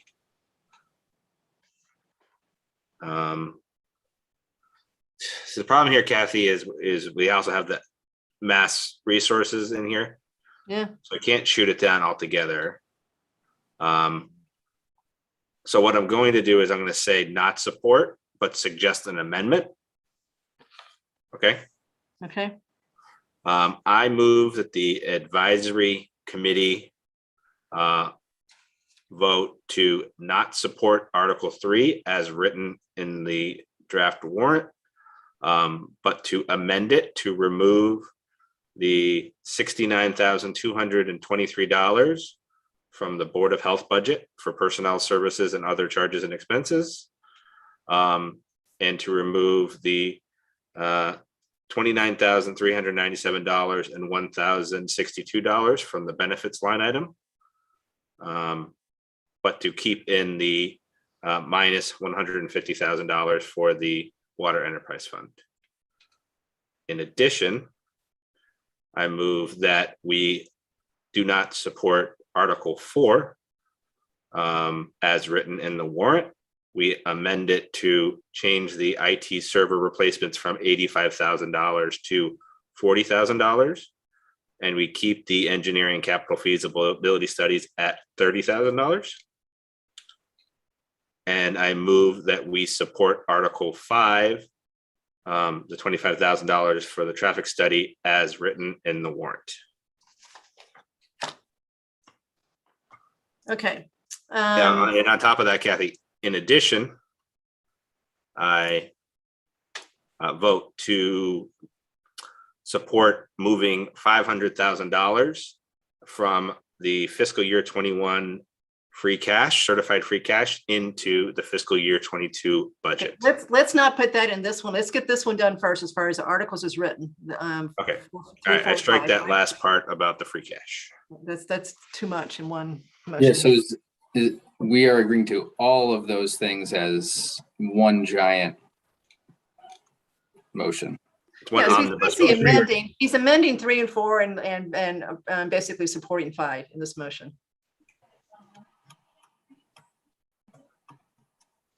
Do we have a second? Maybe do the 25K separately. Fine. We actually did the 25K last week, but that's okay. We can do it again. So I That would guess, be- sorry, go ahead, Marcy. I was just going to say that might make sense because my vote would still be no on that. That's true. Good point. Marcy voted Yeah. against that one. So yes. Okay, I strike. And we've already voted on it. So just leave it the way it was from last week. We don't need to vote on the 25K. We're waiting for Marcy to come back after talking to Mark and give us more information. So we may revote that one, but we've already voted that one 5-1 from last week. All right, I amend my motion to remove any reference to Article 5. Okay. So we're looking just on Article 3 and Article 4. Andrew, what was the amendment to Article 3? Article 3 was to take out the Board of Health changes to their budget, including the benefits. including the benefits. It's about $99,000 in total. $99,682. And to approve the reduction in budget for the waterfront of $150,000. And then for the capital one, it was to change it from 85 to 40. As far as the server piece goes. Yep. So for three and four, I'll second. Okay. All right. Any further discussion on the amendments that Andrew just enumerated as far as his motion for 3 and 4? So quick question for me. We had discussed previously that the capital feasibility studies could potentially also fall in reserve fund. And there was also some discussion about, which I don't feel very strongly about, but if I had my preference personally, I would just ask for the 30K as an approval rather than going through this 2-step-wise approval process. But I don't know where we landed on that, and if there's any other discussion we should have there. I think my take is if we're going to have the Board of Health maybe hitting the reserve fund, to also have the 30,000 in there and maybe something for IT, it's going to be pretty tight. So I'd rather put it as a capital article on its own. And I would agree with him, Adam, if we didn't have the contingent liability from the Board of Health budget that we're going to vote on in a minute, then I would take out the 32 for the consulting, because number one is not, they don't even have a study yet. Right. It's a fine one to bring to reserve, but because we're already talking about possibly backstopping the Board of Health budget for the last 6 months, it's pretty dangerous to do. That's a lot of money to take out of that reserve fund without 4 months into the year. Yeah, and I do think they will need it, so I'd like it to get approved somewhere. So I'm okay with that, but I appreciate the last minute discussion on it. All right. Okay. Any further discussion before we vote? Okay. So again, I'm going to do this in order if I see people. AP. Aye. Marcy. Aye. Adam. Aye. Tom. Aye. Tim. Aye. And Cook is aye. So Claire, You did I didn't get everybody? Eric. Okay, I don't see Eric. That's my problem. Okay, so where's Eric? Why don't you Sorry, say Eric. Eric. Aye. Okay, so Claire 7-0 on the motion to basically amend Article 3 and 4. Okay, all right. And again, Article 5 we voted on, that stands unless Marcy comes to us and gives us information next week that makes us want to revote that. So that's 5-1 at this point. Okay, now Andrew, you need to ask for a vote to basically backstop the Board of Health budget with the reserve fund for fiscal year 22. And let's go ahead and put the amount in the motion too. Sure. Hold on. I move that the advisory committee votes to support, if needed, the amount of $99,000 up to the amount of $99,682 of the Board of Health and Employee Benefits, should the need arise for fiscal year 22. I have that right, Kathy? That sound about right? Yeah, I think I would have reduced it for those 2 months, but it's okay. This way they know they got the whole thing in case they ask. That's fine. I don't think they're going to need it, because if it's out of the budget, they're going to use CARES clearly for November and December. Okay, so do we have a second on Andrew's motion? I'll second it. Okay. Any further discussion as far as using the reserve fund as a backstop for the Board of Health budget if needed at the end of the year? Okay, roll call vote. Marcy. Aye. Adam. Aye. Tom. Aye. Timothy. Aye. Eric. Aye. AP. Aye. And Cook is aye. So Claire's 7-0 on that one. Okay. we've got to meet one more, one more time. So can everybody look at their calendars real quick and see? Kathy, do we want to vote on the free cash? Oh, sorry. Yes, we do. Sorry. Go ahead, Andrew. Sorry. So would this be wouldn't be an amendment, it would be, No, we just agree that we want to recommend to the Board of Select. So this actually is their decision. We want to vote to recommend to the Board of Selectmen and the Town Finance Committee to basically go ahead and appropriate $500,000 of free cash from fiscal year 21 into fiscal year 22. so moved. Okay. Any further discussion of moving the free cash, again, recommending and asking the town to do it? We just need a second. Second. Okay. I have a question. So Okay. like, since on the spreadsheet, we can only see back a couple of years, like this 1.4 number, if we look back at previous years, is that like where we're usually at, like just from a historical perspective? 1.8 is big, 1.4 is more the average. So it's almost always over $1 million. I don't remember it ever not being over $1 million. Again, this is a surplus from mostly the local receipts number. So put your cursor on local receipts, Andrew. So this is where it comes. This is not people not spending their budgets, just so you know. This is because we intentionally lowball the local receipts number. That number is really about $5 million. So that's where the vast majority of it comes from. So yes, Sorry, where is that in the spreadsheet? 3712525. Row Yes, so 20. it's slide 20, line 20. Yeah. Okay, so that's, Tom, that's your transfer station fees. That's the biggest one is the car excise taxes that we all pay every year. Sure. And it's on purpose underestimated so that we have a surplus at the end of the year that we can start 2 years from there with. So that's what that is. So if we made that $5 million next year, it would be the right number, and we'd push the tax rate way down, and then the next year it would go way back up because we wouldn't have a surplus to start out with. So it's just the way the state encourages us. They want you to be conservative in this number. So we're doing the right thing there. But that's where the free cash comes from, is that line. Yeah. And then Andrew, so when you were playing with the spreadsheet when we originally had that 5 point, whatever it was, 3.6, I think it was originally, is that when you were playing with the numbers in that column to get that down to the 4.0, is that what made Correct. that switch? Correct. What would it be? And maybe you did this earlier when Adam asked a question, like what would that number be to get that down to, say, close to like that 3.2 number? Are we talking like instead of 500,000, if it was like 700,000? I'm just curious to see what Okay, so add another 300 to the 1.9 million, Andrew, see what happens. Yeah, so if I do like 2.3, it gets a 3.10. But Okay. that would be 900,000. Then we would go to about 920,000 for free cash, which the lowest we've had in the past 5 years is 1.2. So we would start off fiscal year 22 in a huge hole as far as the budget goes. If we did that, if we went even more, we're already going to be in a little bit of a hole by doing this. So this, by the way, this is the easy way out. The way this should be done, if we had time, is to go back to budgets and try to pull it out of budgets. We don't have time. They told us the number last Friday.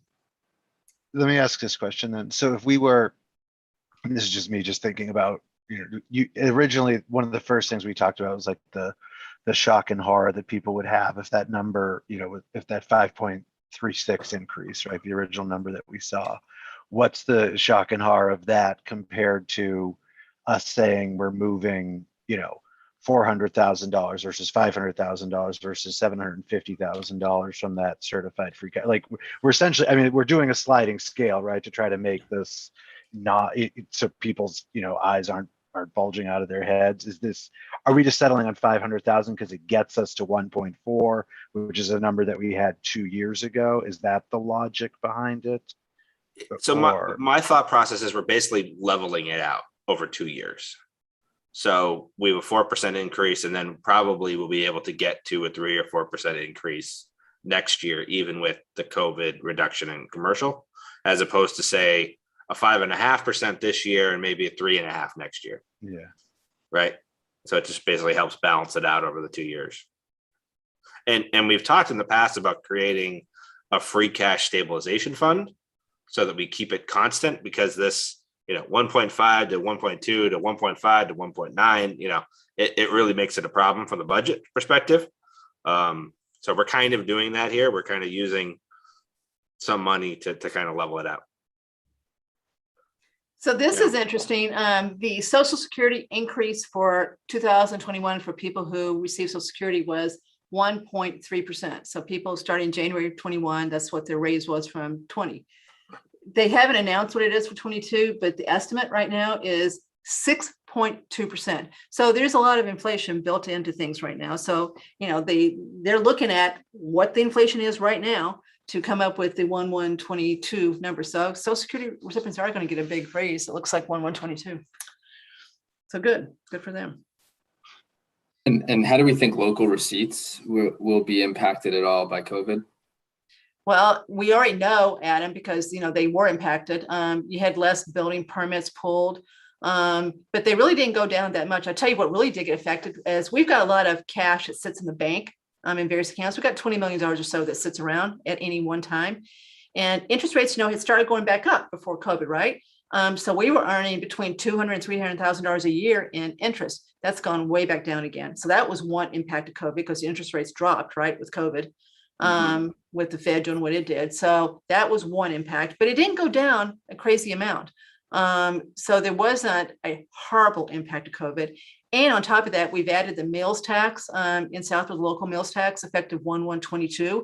So that will increase local receipts too by maybe $100,000 or so. So we've got that in our favor. So I think we're probably are not expecting a further horrible impact to COVID. I think that the impact is already baked in as far as what it affected, which was the interest rates, but everything else has come back up. Transfer station sticker fees or transfer station fees, they're the same. Excise taxes went up last year. People, you know, still bought cars, although of course they had trouble buying cars. Yeah. But you know, of course, the excise tax is assessed against new cars and old cars, so it's assessed against all cars. But Kathy, we got a motion on the table. Should we vote it? Yes, sorry. Go ahead. Okay, I'm sorry. Keep going. All right, so we've got a motion Made to and seconded. Okay, so it was seconded or not? Yeah, Adam seconded it. So seconded. So we've got a motion seconded. We have discussed a lot of things in between. Sorry about that. So roll call vote. Marcy, Aye. Adam, Aye. Tom, Aye. Tim, Aye. Eric. Eric, was that Aye. an aye? Yeah, Yeah, we can move. Go this on. ahead. Aye. okay, Eric's aye. AP Aye. and Cook is aye. So Claire, 7-0 to recommend to the Town Finance Committee and to the Board of Selectmen to move $500,000 of free cash that was certified for fiscal year 21 to fiscal year 22 out of fiscal year 23. Does that get communicated to the town? Yes, like tomorrow morning at 8 o'clock. I think we still have to vote on it. I imagine, you know, we can't see who's watching this unless they came in through Zoom. So my guess is we've got some YouTubers that are interested in what we just did. So I'll make sure that they hear first thing tomorrow morning what we did. But they've done the same thing. I don't know if they put a number in it. So all we're doing is basically confirming what they voted on to do last night, I believe.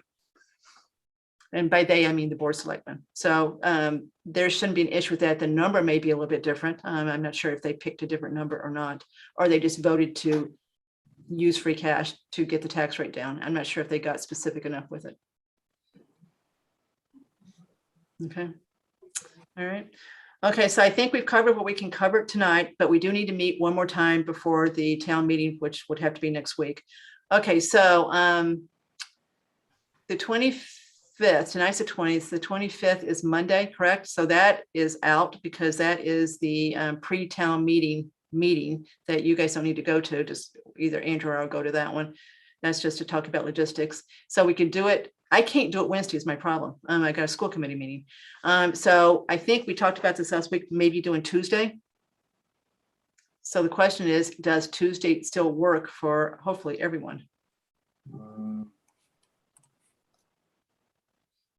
And Tuesdays are hard for me, but I could probably join it on the later end. Just Tuesdays are always going to be hard for me.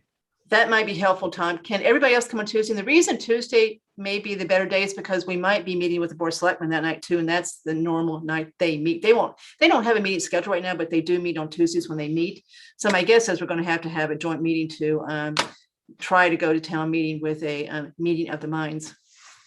Yeah, Kathy, I will have to let you know. I may be joining a dinner that I cannot get out of, but it probably won't span the entire time that we would be meeting. And Okay. it's not even officially an event for me yet, but it's possible I'll have a conflict. So that's two that are very iffy. So AP, Works for me. Eric, I can make it work. Marcy, I'll be there. Tim. Yes. Okay, so 7:30 next Tuesday. And we'll keep Adam and Tom posted as far as any changes, but if we could just get that in the calendar so we know we've got a date that we will meet. And then my guess is we're going to be meeting with the board of selectmen as part of that meeting too. If it's a joint meeting, Kathy, would that affect the 7:30 time? No, that we'll still do Zoom? 7:30. And just ask them to Okay. join us at 7:30. So no, we'll stick with 7:30. And Yeah, I that's- should, like, I'm almost certain I will be able to join. It's just going to probably be post 8 o'clock for me. Okay, so just remember the other 5, we need each one of you for that quorum to be there at 7:30. We can't start the meeting. Okay. Yeah, that 7:30 is important to me, but I know you just said we'll keep that, but just want to voice that quickly. Yeah. But I will be there. Yep. It's actually working out for me too. I get to go to my yoga class ahead of time. I didn't get to go on the 6:30 meetings. All right. Okay. So any public comment from our public? Mr. Haggerty is there. Listen to us. So he must think we've done okay as far as town meeting goes. Okay. So motion to adjourn.